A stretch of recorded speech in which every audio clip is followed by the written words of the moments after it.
우리가 흔히 이런 표현을 많이 쓰죠. 광야 같은 인생, 이런 표현을 많이 씁니다. 근데 성경에 보면 광야 같은 인생이 아니라 정말 광야를 산 사람들이 있죠. 이스라엘 백성들은 광야에서 무려 40년을 살았습니다. 우리가 편안할 때도 하나님의 특별한 은혜와 놀라운 역사가 있지만, 그런 특별한 환경, 특별한 처지에 처할 때 하나님께서는 우리에게 좀 더 구체적이고 분명한 모습으로 만나주시고 또 말씀하십니다. 오늘 설교 제목이 광야에서 만난 하나님이에요. 이스라엘 사람들은 40년 동안 광야를 살면서 그 광야에서 어떤 하나님을 체험했을까? 첫 번째, 이스라엘 백성들은 광야에서 어떤 하나님을 찬양하냐면 앞서가시는 하나님을 체험했습니다. 한번 따라할까요? 앞서가시는 하나님, 앞서가시는 하나님. 오늘 21절 22절을 제가 읽습니다. 여호와께서 그들 앞에서 가시며 낮에는 구름 기둥으로 그들의 길을 인도하시고 밤에는 불 기둥으로 그들에게 비추사 낮이나 밤이나 진행하게 하시니, 낮에는 구름 기둥, 밤에는 불 기둥이 백성 앞에서 떠나지 아니하니라. 이스라엘 백성들은 광야에서 우리가 믿는 하나님은 우리를 어떻게 인도하셨는가? 항상 앞서가시고 항상 이스라엘 백성들을 인도하시고, 세 번째, 어떤 일이 있어도 그들을 결코 떠나시지 않고 함께 하시는 하나님을 체험했다, 이렇게 말씀합니다. 이스라엘 백성들이 옮겨 다닐 때는 법궤가 약 1km 정도 앞서갑니다.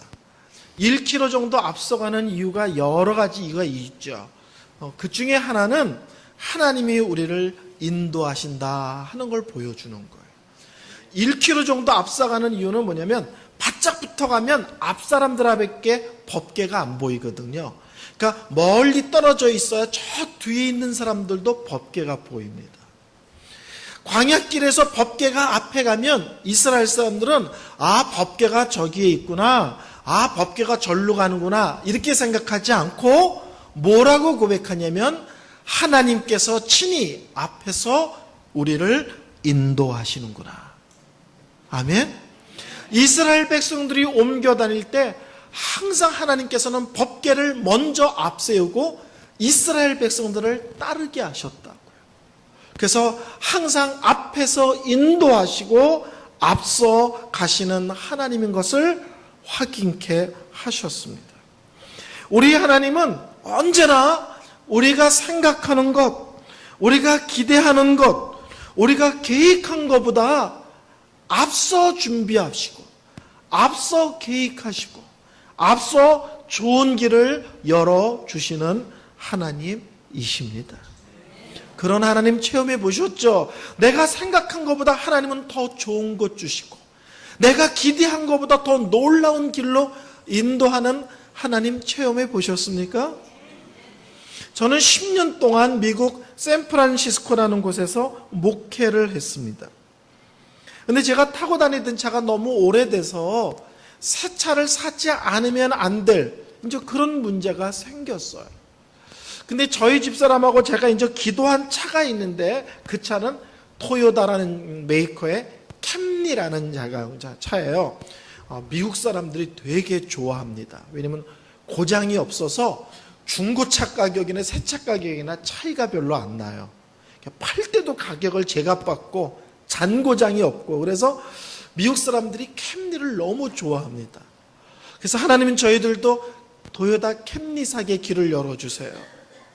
근데 거기까지는 마음이 맞았는데, 저희 집사람과 저와 관심이 달라요. 저희 집사람은 캠리는 맞는데 색깔이 이런 색이었으면 좋겠다는 거예요. 근데 저는 바깥색은 관심이 없고 안에 의자 색깔이 무엇이냐에 관심이 있었어요. 그래서 차를 사러 가는데 그때 신방하고 뭐 이러느라고 아주 늦은 시간에 차를 사러 자동차 대리점에 갔습니다. 흥정하고 이런 사람을 딜러라고 그러는데, 근데 그 딜러가 저희한테 그러는 거예요. 우리 대리점에는 캠리가 한 대밖에 없다는 거예요. 그러니까 이 차를 사든지 말든지 만약에 다른 색깔이나 이렇게 원하는 것들을 얘기하면 한 달 정도 기다려야 된대요. 저희는 급한데 속으로 섭섭했어요. 하나님, 우리가 기도를 얼마나 했는데 고르지도 못하고 한 대밖에 없는 이 차를 사야 됩니까? 속으로. 그리고 차 구경을 하러 갑시다 하고 딱 갔더니 저희 집 사람이 그렇게 원했던 바로 그 색깔이 딱 있는 거예요. 순간 제가 어떻겠어요? 하나님, 저는요. 저는 그 안에 의자 색깔에 관심이 있거든요.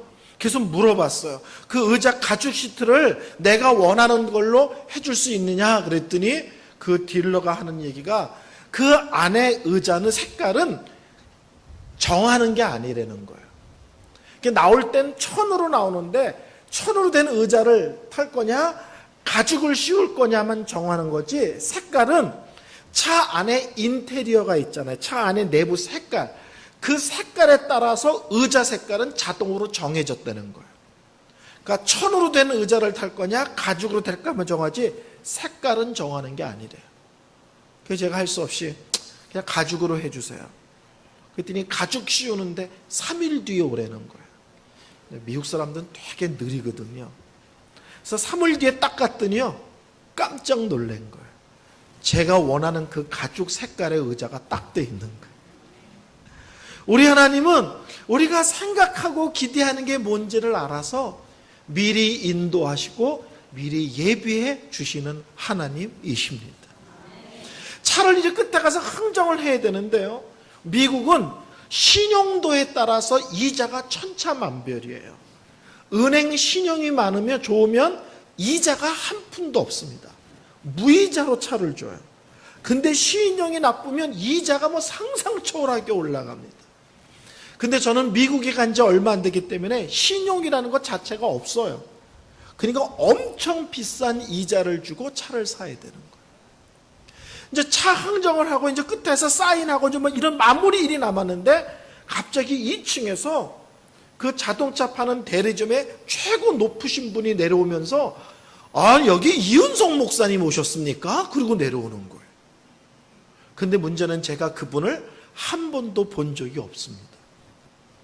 그래서 제가 제 목소리만 듣고 어떻게 이은성 목자인 줄 아셨습니까? 그랬더니 제가 목사님 설교 CD를 엄청나게 들었습니다. 이래요. 미국에서는 전도하기가 쉽지 않으니까 어떻게 하냐면요, 설교 CD를 100장, 200장을 한국 슈퍼마켓에다가 갖다 놔요. 그럼 사람들이 그걸 갖고 듣고는 그 교회를 찾아오는 거예요. 근데 그분이 제 설교를 어마어마하게 들어서 목소리만 듣고도 전주 알았다는 거예요. 그러면서 뭐라고 얘기하냐면, 제가 목사님 설교에 엄청난 은혜를 받았습니다. 그러면서 자기 부하 직원에게 우리 자동차 딜러에서 해줄 수 있는 최저가로 가격을 계산해서 사인 받으라는 거예요. 그러면서 하시는 얘기가, 목사님 하나님이 정말 사랑하시나 봅니다. 왜냐하면 오늘 제가 남을 날 사람이 아닌데 자기 밑에 사람이 남는 시간인데 저녁 때 그 사람이 갑자기 일이 생겨서 할 수 없이 책임자인 자기가 할 수 없이 남았는데 이게 다 목사님 만나려고 한 것 같다고. 그래서 제가 엄청난 비싼 이자로 차를 사야 되는데 제 설교 듣고 있던 분이 그것도 순서가 바뀌는 바람에 제가 어마어마하게 싼 가격으로 차를 사게 됐습니다. 우리 하나님은 어떤 하나님이냐? 우리가 생각하는 것보다 앞서서 미리 준비하시고 미리 예비하여 주시는 하나님이십니다. 어느 때는 우리가 생각하는 것이 최고 좋은 것 같지만 하나님은 우리가 생각하는 것보다 더 좋은 게 뭔지를 아세요. 더 유익한 게 뭔지를 아세요. 그래서 어느 때는 우리가 생각하는 것을 앞서 인도하시고 주시는 하나님뿐만 아니라 우리가 생각하는 것보다 더 좋은 것, 더 귀한 것으로 인도하시고 예비해 주시는 하나님이십니다. 그래서 믿음의 조상 아브라함은 바로 이런 것을 고백했습니다. 우리 하나님은 여호와 이레의 하나님이시다. 아멘. 이스라엘 백성들은 광야 40년 동안 어떤 하나님을 체험했는가? 항상 앞에서 이스라엘 백성들을 인도하시는 하나님을 체험했습니다. 두 번째, 이스라엘 백성들은 어떤 하나님을 체험했냐면 돌아가게 하시는 하나님을 체험했습니다. 돌아가게 하시는 하나님. 우리 17절, 18절 다 같이 한 목소리로 읽습니다. 17절, 18절 읽습니다. 시작.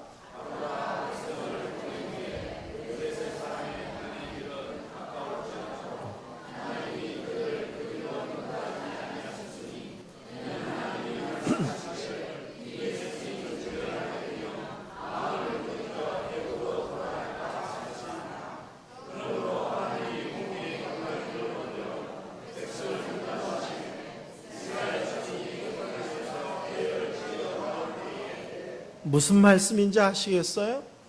애굽에서 나와서 가나안 땅으로 들어가는데 가장 짧고 가장 편안한 길이 있습니다. 그 길이 뭐냐면 해안길, 바닷길을 따라가는 거예요. 그게 쉽게 말하면 지름길이고 그것이 편한 길입니다. 근데 하나님께서는 놀랍게도 멀고 두 번째로 험한 광야길로 돌아가게 하셨대요.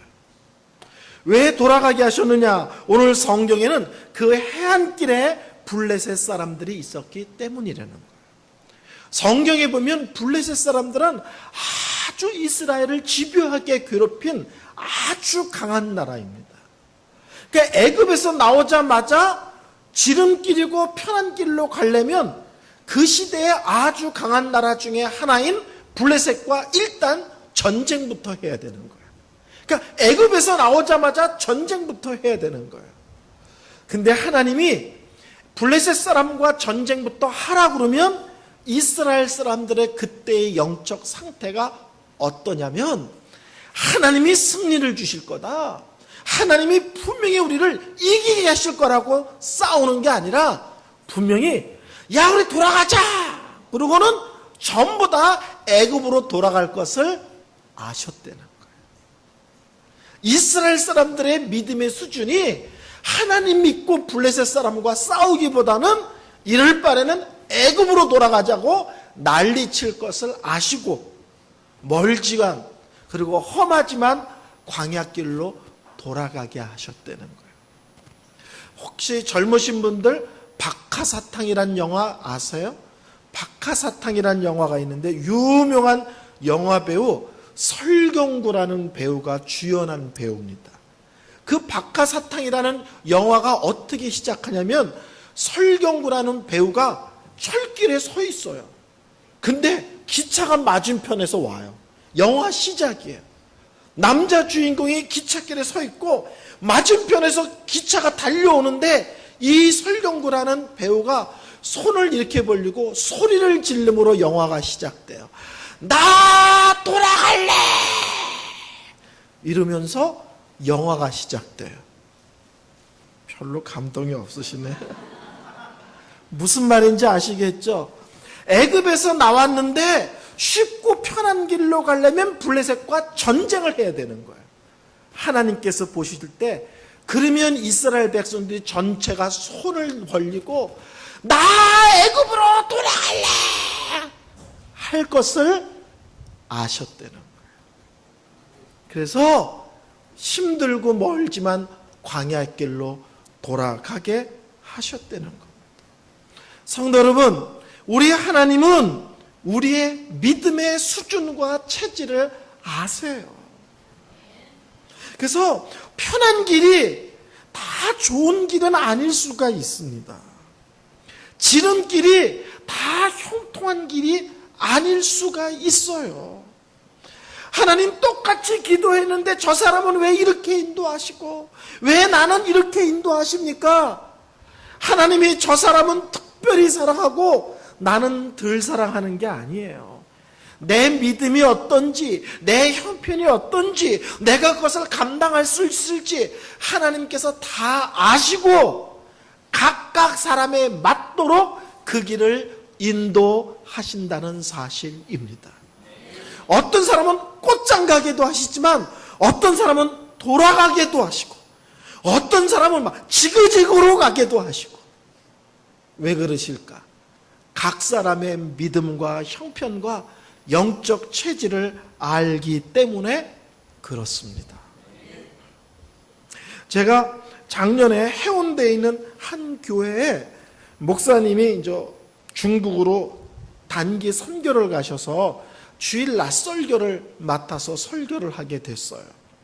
근데 그 교회에 해운대에서 아주 유명한 한의사 선생님이 있다는 얘기를 제가 오래전부터 들었어요. 예배가 끝나고 식사를 하는데 놀랍게도 그 한의사 선생님이 바로 제 옆자리에 앉아 있는 거예요. 제가 성격이 급하고 기회감은 놓치지를 않습니다. 그분이 그 유명한 한의사라는 소리를 듣자마자 제가 수저를 놓고 팔뚝을 내밀었어요. 맥짚어 달라고. 아니, 강사로 오신 목사님이 맥짚어 달래는데 집사님이 밥 먹고 하겠습니다. 또는 우리 병원에 와서 돈 내고 하세요. 이러시진 않잖아요. 그러니까 그분도 얼떨결에 밥 먹다가 수저를 놓고 맥을 짚으셨어요. 맥을 짚더니 뭐라고 말하냐면 목사님은 목양 체질이십니다. 그래요. 그래서 제가 아니 그럼 목사가 목양 체질이지. 그럼 무슨 체질이 되겠습니까? 그랬더니 막 웃더니 목사님들은 목양 체질이라면 꼭 그렇게 대답을 한다는 거예요. 그래서 이분이 여기서 목양 체질은 목회 체질이란 뜻이 아니라 야채를 먹으면 탈이 나는 체질입니다. 이러는 거예요. 저는요 야채를 먹으면 탈이 나는 체질이에요.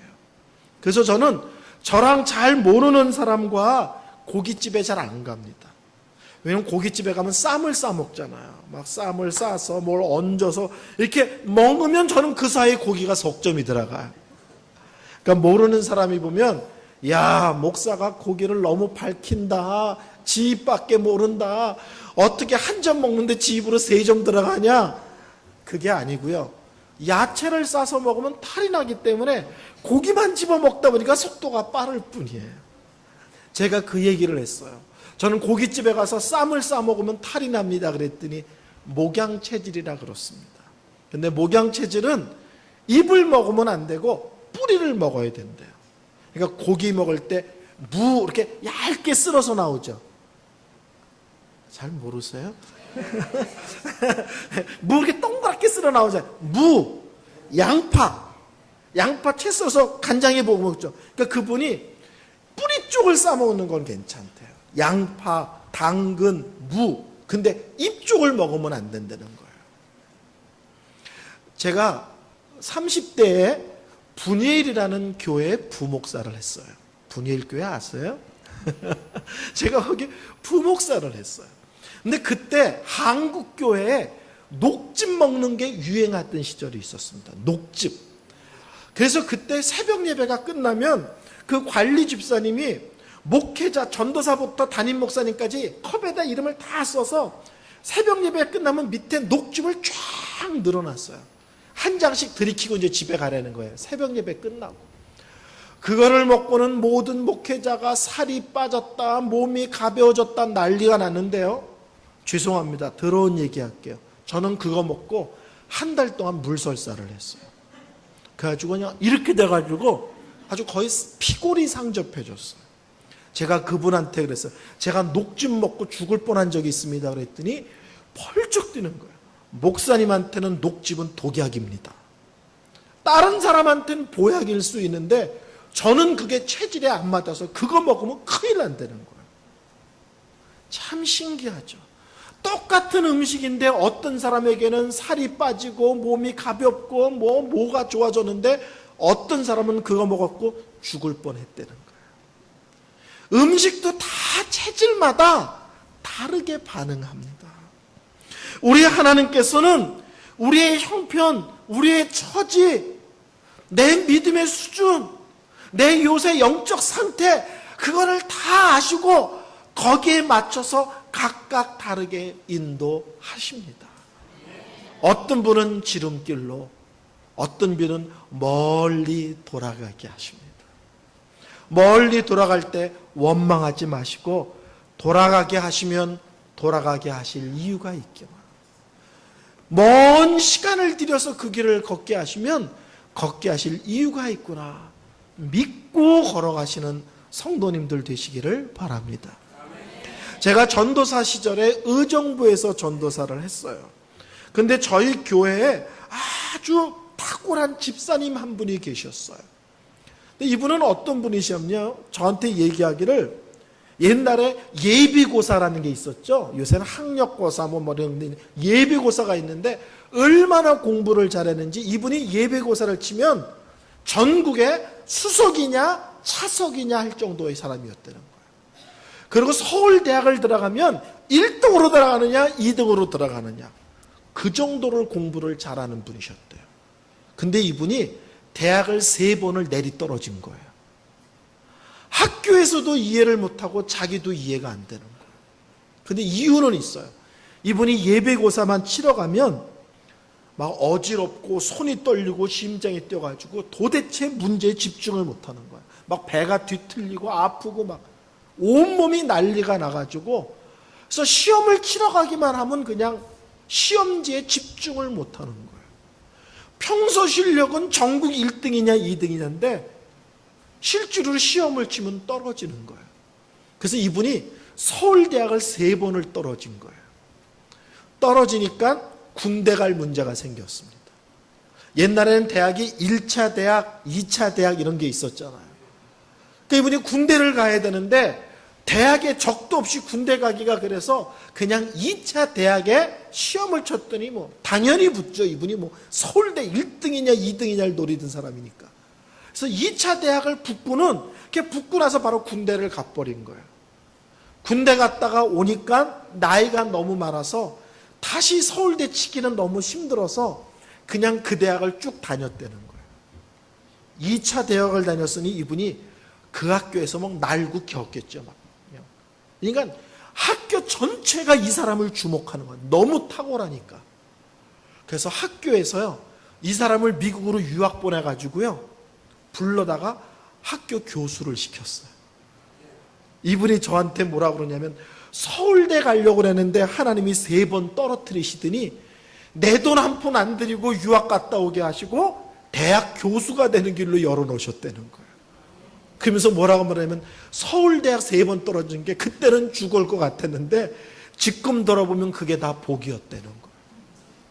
하나님이 사람을 어떻게 인도하실지 우리가 쉽게 판단하시면 안 됩니다. 어떤 성도가 힘들다. 아니요. 그 힘든 것을 통해서 하나님이 저 과정을 어떻게 놀랍게 역사하실지 우리가 아직은 잘 모릅니다. 저는 서울 토백입니다. 서울말을 정확하게 쓰잖아요. 전 서울 토백이도 그냥 토백이가 아니라 광화문 출신이에요. 여기 어르신들 중에서 광화문 안 가보신 분 계시죠? 저는 광화문도 그냥 광화문이 아니라 광화문 전철역에서 나오면 그 나온 지점이 저희 집이에요. 별로 안 묻으시네. 광화문 사거리가 저희 집이었어요.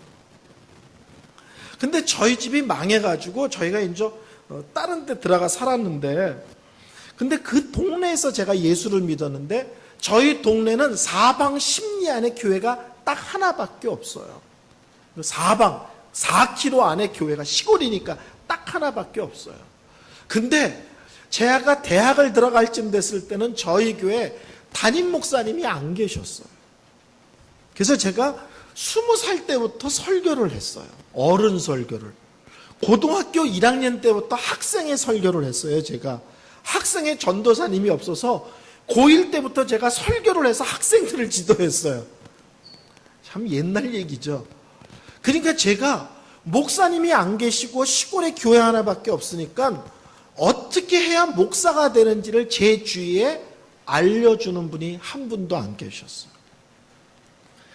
그래서 제가 서울에 가가지고 기독교 생명의 말씀사라는 책방에 가가지고 신문을 하나 샀더니 밑에 신학교 광고가 그냥 쫙 나와 있는 거야. 근데 전부 다 총회 신학교야. 막 모든 광고가. 그래서 그냥 하나를 짚어 갔어요. 근데 짚어 갔더니 거기가 그 유명한 무인가 신학교인 거예요. 그래서 제가 그 무인가 신학교를 무려 3년을 전전합니다. 그리고 군대 갔다 온 뒤에 대학이라는 게 있고 신학대학원이 있고 목사가 되면 이렇게 되는 거예요. 이제 그렇게 알아서 제가 다시 3학년 다니다가 군대 갔다 와서 다시 1학년을 들어가서 이제 목사가 되는 길을 걸었어요. 그러니까 제가 3년을 무인가 신학교를 전전한 거예요. 도와주는 분이 없어서. 그러면 3년 동안 무인가 신학교를 전전한 게 나에게 손해였느냐? 아니에요. 거기에서 20살 때 제 영적인 아버지를 만나요. 제가 이제까지 만난 분 중에서 그분처럼 설교를 잘하는 분을 본 적이 없어요. 설교도 잘하고 그냥 기도만 하면 온갖 병이 다 나요. 그냥 기도도 조용하게 막 찌어다 소리도 안 지르고 조용히. 하여튼 인물도 너무너무 멋있고 잘생겼고. 거기서 교수님이신데 그 목사님을 만나는데 그분이 지금까지도 제가 지금 56인데요. 36년 동안 저에게 아버지 역할을 해주셨어요. 그리고 그분이 제가 40살 때 미국에서 목회할 수 있도록 그분이 길을 열어주셨어요. 그 무인간신학교 3년 전전해서 손해봤냐? 아니에요. 평생 저를 친아들처럼 위에서 기도해주는 귀한 목사님을 만났고 그분이 제가 미국에 가서 공부할 수 있도록 길을 열어줬어요. 실제로는 그분이 큰 교회를 다니면는데 2번이나 저를 자기네 교회 후임으로 앉히려고 했어요. 근데 제가 후임으로는 안 가겠다고 버티는 바람에 다른 교회로 갔는데 그 목사님 때문에 길이 열렸습니다. 무인가 신학교 3년 전전해서 세월을 낭비한 것 같지만 20년 뒤에 제가 40살에 담임 목사로 미국 가서 목회할 길이 열렸습니다. 성도 여러분, 하나님이 돌아가게 하시면 돌아가게 하실 이유가 있습니다. 내가 이렇게 기도하는데 왜 하나님께서는 굳이 힘든 길로 인도하실까? 하나님이 힘든 길로 인도하시면 인도하실 이유가 있습니다. 오늘 성경은 얘기합니다. 왜 하나님을 이스라엘 백성들은 험하고 먼 광야로 인도하셨을까? 블레셋 사람들을 보고 이스라엘 사람들이 애굽으로 돌아가자고 난리칠 것을 아시고 미리 그렇게 인도하신 것입니다. 이스라엘 백성들은 어떤 하나님을 만났다고요? 앞서가시는 하나님을 만났습니다. 이스라엘 백성들은 어떤 하나님을 만나갔다고요? 돌아가게 하시는 하나님을 만났습니다. 세 번째, 이스라엘 백성들은 어떤 하나님을 만났냐면요, 막다른 곳에 서게 하시는 하나님, 벼랑 끝에 서게 하시는 하나님을 만났습니다. 자, 14장을 보겠습니다. 14장 1절부터 4절. 14장 1절부터 4절. 화면에 바로 탁 띄네요. 한번 우리 다 같이 한번 읽어보겠습니다. 시작. 여호와께서 모세에게 말씀하여 이르시되 이스라엘 자손에게 명령하여 돌이켜 바다와 믹돌 사이에 비하히롯 앞 곧 바알스본 맞은편 바닷가에 장막을 치게 하라. 바로가 이스라엘 자손에 대하여 말하기를 그들이 그 땅에서 멀리 떠나 광야에 갇힌 바 되었다 하리라. 내가 바로의 마음을 완악하게 한즉 바로가 그들의 뒤를 따르리니 내가 그와 그의 온 군대로 말미암아 영광을 얻어 애굽 사람들이 나를 여호와인 줄 알게 하리라 하시매 무리가 그대로 행하니라. 아멘. 무슨 말씀인지 아시겠어요? 하나님께서 이스라엘 백성들을 인도하셨는데 쉽게 말하면 홍해 앞으로 인도하셔서 거기에 장막을 치게 하셨다는 거예요. 그러자 바로 왕이 그것을 알고 군사를 보냈다는 거예요. 왜? 너희들은 이제 딱 갇혔어. 왜? 앞에는 우리 군대가 밀어붙일 거고 뒤에는 홍해인데 니네들이 어떻게 할 거야? 근데 놀랍게도 성경은 하나님께서 이스라엘 백성들을 인도하서 일부러 그곳에 장막을 진을 치게 하셨다는 거예요. 홍해 앞바다로 인도하셔서 뒤에는 바다, 앞에는 바로 군대, 일부러 거기에 진을 치게 하셨다는 겁니다. 우리가 신앙생활을 하고 인생을 살다 보면 하나님께서 우리를 막다른 골목으로 모실 때가 있습니다. 어느 때는 하나님께서 우리를 벼랑 끝으로 몰실 때가 있습니다. 여러 가지 이유가 있지만 그 이유 중에 하나는요, 사람은 놀랍게도 죄가 있고 고집이 세서 하나님께서 절박한 자리로 밀어붙이지 않으면 절대로 회개하지 않는 사람들이 있습니다. 절박한 자리로 몰지 않으면 절대 하나님께 나와 무릎 꿇고 부르짖지 않는 사람들이 있습니다. 절박한 자리로 몰지 않으면 절대로 자기의 생각을 바꾸지 않는 사람이 있습니다. 그래서 하나님은 어느 때는 우리를 절박한 자리로 모셔서 그 고난 속에서, 그 절박함 속에서 하나님께 기도하지 않고는, 하나님 앞에 회개하지 않고는, 하나님 앞에서 생각을 바꾸지 않고는, 하나님 앞에 고집을 꺾지 않고는, 하나님 앞에서 자기의 생각을 정리하지 않고는 살지 못하도록 결단하게 하실 때가 있습니다. 우리가 잘 아는 대로 이 사건을 통해서 홍해길이 열리고요, 이 사건을 통해서 이스라엘 사람은 홍해를 육지같이 건너지만 한편 애굽 군대는 그 홍해에 수장되는 사건들이 벌어지는 거예요.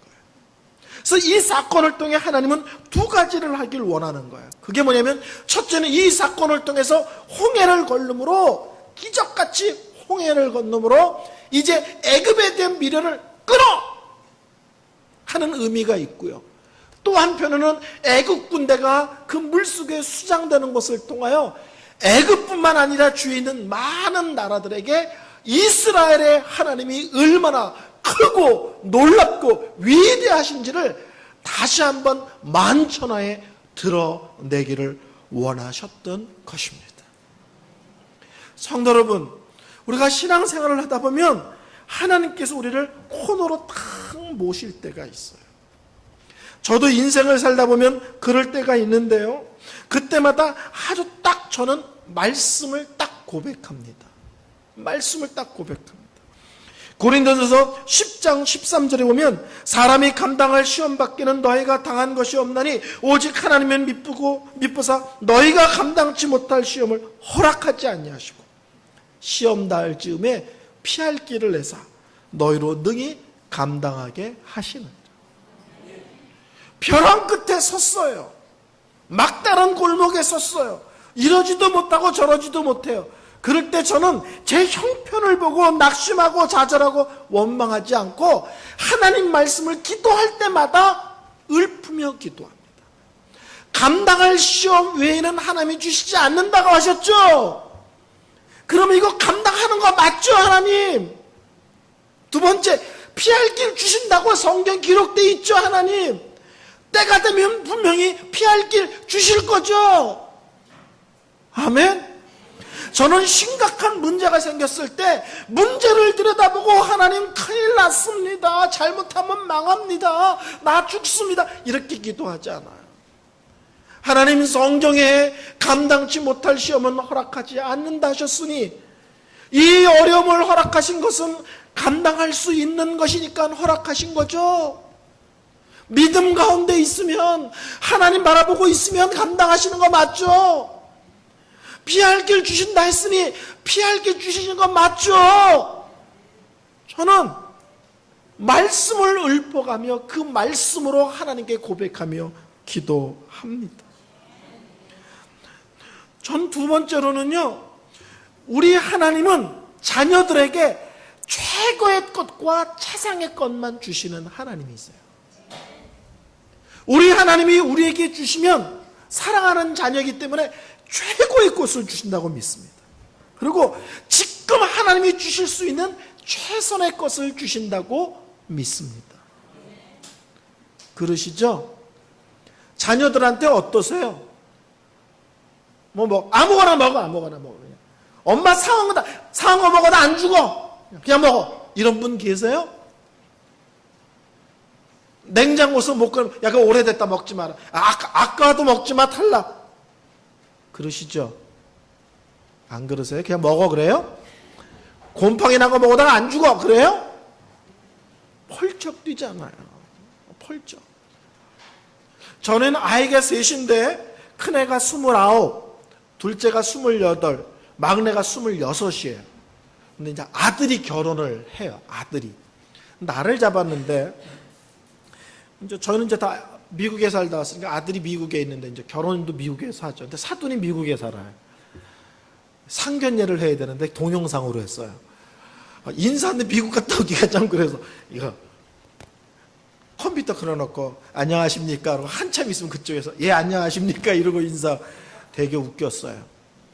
근데 이번 주에 저희 아들이 카톡에다가 멋진 차를 하나 딱 올렸어요. 아빠 저 차 샀어요. 그러고 올렸어요. 저희 아들은요 구두쇠라서요 절대 안 사는 애거든요. 속옷을 대학 들어갈 때 사줬는데요, 졸업하고 직장 다니는데 몇 년 됐는데도 아직 그 속옷을 입어요. 구두쇠라 돈을 안 써요. 지금 타고 다니던 차도요 트렁크가 안 잠겨요. 이렇게 하면 열려요. 미국은요 그러면 다 훔쳐가거든요. 아 괜찮아 아빠 훔쳐갈 거 없어. 그리고 그런 차를 타고 다녀요. 막 찌그러지고 문도 안 열리고 뭐 그런 차를 타고 다녀요. 근데 너무 비싼 차, 인피니티. 인터넷 들어갔더니 한국에서는 그게 5천만 원이야. 네가 이 비싼 차를 어떻게 샀냐? 너 이런 돈 안 쓰잖아 그랬더니 그게 아니라 장인 어른들 분이 갑자기 와서 사주고 가셨대.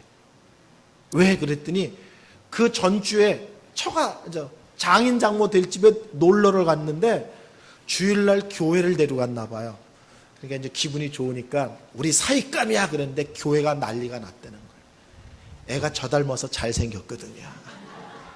키는 저보다 커요. 키는 크지 잘생겼지 성품도 좋지 막 이러니까 막 온 교회가 막 1등 사익감 얻었다고 난리가 났나 봐요. 이 장인어른 될 사람이 기분파인가 봐. 그 얘기를 듣고 그 다음 주에 비행기를 타고 온 거예요. 저희 아들 사는 동네에. 그리고 차 사주고 갈 때. 아직 결혼도 안 했는데. 뭔 얘기인 줄 아시겠어요? 사위인데도 이뻐서 비행기 타고 와서 차 사주고 간다. 제가 이번에 이제 9월에 구정 때, 추석 때 들어갈 거거든요. 그 사돈 될 사람 얼굴을 좀 뵈러. 아휴. 저희 아들한테 차를 사줬으니 며느리한테 뭘 사줘야 되겠어요? 비행기 사줘야 되나요? 걱정이 태산 같아요. 근데 제가 최근에 애플 컴퓨터를 샀는데 아직 쓰진 않았어요. 그래서 할 수 없이 그걸 들고 가서 걔 주려고 그래요. 그거는 100만 원짜리인데 5천만 원짜리 차를 사줬는데 목사가 제가 근데 며느리가 이쁘니까 내가 쓰려고 샀지만 들고 갖다 주려고 그래요. 야 아가야 너 써라. 여러분 인간의 아버지도 자식들에게 줄 수만 있으면 가장 좋은 거를 주고 싶어요. 아멘? 그러면 하나님께서 우리에게 어려움을 주셨다면 그 어려움이 어느 때는요 그게 딱 필요해서 주신 거예요. 아멘 안 하실 거죠? 힘든 일이 그 당시에는 너무 힘들죠. 근데 지나보면 그때 그 힘든 일이 나에게 꼭 필요했던 거예요. 그것 때문에 내가 정신 차렸어. 그것 때문에 내가 회개했어. 그 일 때문에 내 생각이 바뀌었어. 그것 때문에 내 계획이 바뀌었어. 그것 때문에 내가 고집을 꺾었어. 그것 때문에 정말 하나님께 철저히 회개했어. 힘든 것이 힘든 것인데 지나보면 그 힘든 게 그 당시에 나에게 딱 필요한 보약이었기 때문에 하나님이 허락하신 것입니다. 그래서 우리 하나님은 어느 때는 앞서가시기도 하시고 어느 때는 돌아가기도 하시지만 사랑의 하나님인데 굳이 우리에게 아픔을 힘듦을 허락하기도 하신다는 거예요. 근데 그것을 겪을 때는 힘든 것만 생각이 나요. 근데 통과하고 보면 그게 왜 필요했었는지, 그때 그 아픔이 그 눈물이 왜 필요했는지 그게 내 삶의, 내 신앙의 복이고 보약이었다는 것을 깨달을 날이 옵니다. 아멘. 근데 이런 거 겪을 때 조심해야 될 것이 있는데요. 성도들이 흔히 작정 기도를 해요. 그리고 작정 기도가 끝나는 날 하나님이 응답하기를 바라요. 근데 그 응답하는 날 하나님이 응답하지 않으면 기껏 기도하고는 지가 쓰러져요. 제가 친하게 지내는 장로님이 계신데 옛날에는 노총각이었어요. 그분이 노총각인데 이분은 해마다 새로운 달력이 나오면 자기가 결혼할 날짜를 동그라미를 쳐놔요. 문제는 애인도 없는데 결혼할 날짜를 동그라미를 쳐놓고는 그 날짜가 가까우면 이불 뒤집어 쓰고 누워있어요. 하나님이 말씀한 게 아니라 지가 날짜를 정해놓고 그날 지가 항상 넘어져요. 성도 여러분, 우리가 문제가 생길 때 기도하는 것은 하나님의 자녀인 우리의 특권이에요. 근데 응답을 언제 하시는지는 하나님이 결정하시는 거예요. 근데 응답하는 날을 내가 정해놓고 내가 쓰러진다고요. 그러시지 마세요. 우리는 하나님은 우리 아버지시다. 하나님은 나를 사랑하신다. 무엇을 주시든지 좋은 것일 거다. 믿고 기도하고 하나님을 바라보시면 돼요. 때가 되면 하나님의 정확한 그 시간에 분명하게 응답하십니다.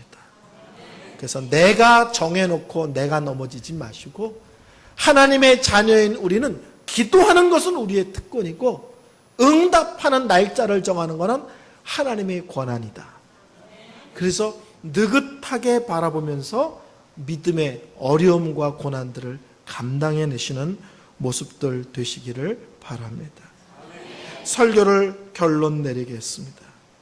이스라엘 백성들은 광야 40년을 살았습니다. 하나님이 이유 없이 광야를 40년 살게 하신 게 아니에요. 그 광야 40년을 통해서 애굽의 잘못된 것들을 다 털어내기를 원하셨던 겁니다. 모세 광야에서 40년을 살았어요. 이유 없이 40년을 산 게 아니에요. 먼 훗날 하나님이 모세를 불렀을 때 이스라엘 백성들을 인도하실 때 모세는 광야의 최고의 전문가였어요. 왜냐하면 자기가 광야에서 이미 40년을 살았거든요. 하나님이 우리를 어디로 인도하시든지 이유가 있습니다. 아멘? 저는 미국에서 목회를 잘하고 있었어요.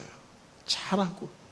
저희 노회에서 제 목회를 날로 먹는 목회 그랬어요. 목회를 너무 쉽게 한다고. 근데 세계로 병원에서 청빙을 했어요.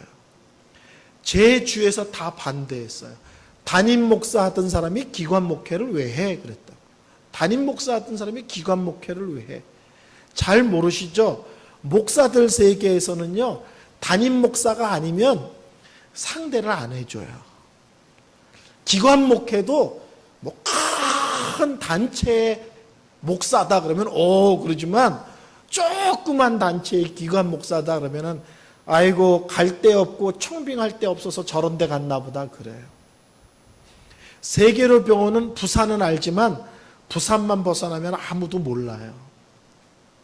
제가 세계로 병원 올 때 사람들이 다 말렸어요. 담임 목회하던 사람이 기관 목회, 그것도 손바닥만한 병원을 왜 가냐고. 제가 그랬어요. 하나님이 인도하셨어요. 하나님이 분명히 가라고 하셨어요. 그리고 순종하고 왔습니다. 부산 목사님들 속에 지금 제 별명이 뭔지 아세요? 부산 목사들의 로망이에요. 모든 부산 목사들이 부러워하는 목사래요. 왜냐하면 병원에서 아파트도 주고요. 병원에서 사무실도 주고요. 병원에서 월급도 주고요. 병원에서 4대 보험도 들어주고요.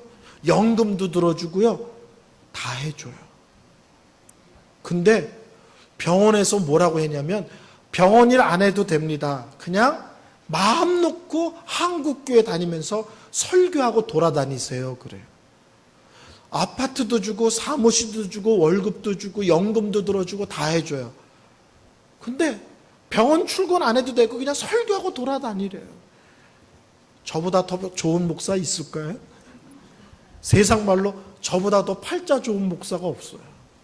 다 반대했는데 지금은 목사님들이 농담으로 거기 언제 그만둘 거냐요. 그 자리 자기 넣어달라고. 이 자리를 제가 누구한테 주겠어요. 그냥 끝까지 해먹어야지. 오늘도 여기서 설교하고요. 경부 영천에 가서 설교해요. 끝나면 또 마산에 가서 설교해요. 오늘 하루를 뱅글뱅글 돌아 설교해요. 하나님이 인도하실 때 사람들은 이해 못합니다. 멀쩡한 목회하고 왜 작은 데 가나. 근데 가봤더니 그 자리가 제 인생의 복덩어리인 거예요. 하나님이 힘든 길 걸어가라. 아멘 하시고요. 돌아가라 하셔도 아멘 하시는 성도님들 되시기를 바랍니다. 기도하겠습니다.